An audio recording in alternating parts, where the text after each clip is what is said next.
Bonjour chers frères et sœurs et bienvenue à notre rencontre de méditation quotidienne.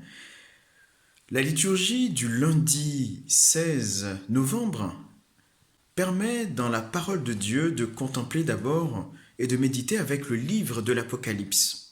Tout d'abord dans ce livre, l'Apocalypse qui ne signifie pas la fin mais qui signifie révélation, on trouve cette interpellation « Rappelle-toi d'où tu es tombé, convertis-toi ». Il y a des appels qui sont faits dans ce livre à la conversion. Nous le savons, la conversion est en réalité l'élément le plus décisif que nous avons à vivre, pas seulement durant le temps du carême, mais chaque jour. Rappelle-toi, convertis-toi, nous dit le Seigneur à travers ce livre de l'Apocalypse. Mais on doit y voir aussi un encouragement, puisque la conversion, ce n'est pas finalement et seulement un effort, mais c'est une joie, la joie de nous retourner et nous tourner continuellement vers Dieu. Voilà pourquoi, avec le psaume responsorial de la liturgie du jour, nous reprenons cette parole. Au vainqueur, je donnerai de goûter l'arbre de la vie. C'est Dieu qui parle. C'est Dieu qui invite justement à cet arbre de la vie. Cet arbre de la vie qui rappelle aussi le livre de la Genèse.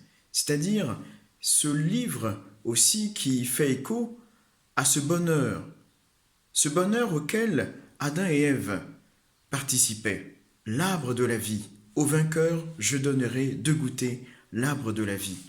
Dans l'Évangile, nous avons l'occasion de pouvoir méditer cette fois-ci au chapitre de Luc 18, 35 à 43, une guérison.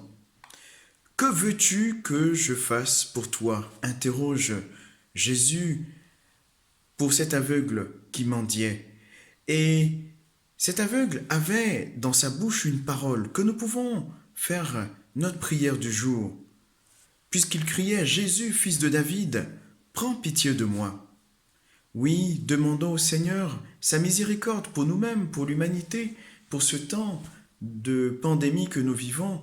Demandons-lui que la paix revienne dans le cœur de ceux et celles qui sont troublés, que la santé advienne pour nos frères et sœurs malades et nos proches, et que surtout nous puissions toujours avoir cette force de nous tourner vers lui, le Seigneur qui est notre secours. Ouvrons à présent la rubrique de Fratelli Tutti, notre méditation quotidienne. Nous sommes arrivés aujourd'hui au paragraphe 31 qui conclut en fait ce paragraphe que le pape avait intitulé « Globalisation et progrès sans cap commun ». Puisque le pape poursuit son observation en montrant que dans ce monde qui avance sans un cap commun, dit-il, se respire une atmosphère où la distance entre l'obsession envers le propre bien-être et le bonheur partagé de l'humanité ne cesse de se creuser. Il observe ainsi que entre le bien-être personnel et le bien-être commun, il nous faut revenir à ce sens fraternel du bien commun. Heureusement, le pape ouvre aussi une porte, une lueur d'espoir, puisque ce vivre ensemble est une chose qui pourra permettre, dit-il, d'apprécier la richesse et la beauté des semences de vie commune qui doivent être recherchées, poursuit-il, et cultivées ensemble. Ainsi, pour lui, la science, les recherches, les avancées de notre société doivent contribuer à vraiment nous sentir plus frères et sœurs et à favoriser ce vivre ensemble pour redécouvrir, conclut-il, les besoins de nos frères et sœurs qui tournent en orbite autour de nous. Voilà un appel qui nous est lancé.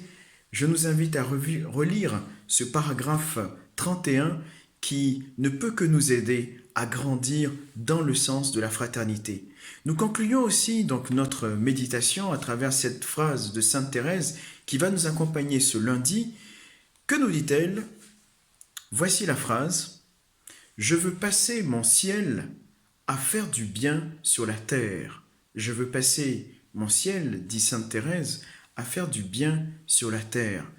Voilà une phrase qui nous invite à lui confier nos intentions de cette journée et aussi qui nous pousse à désirer faire sur la terre le bien pour le poursuivre avec et dans la communion des saints.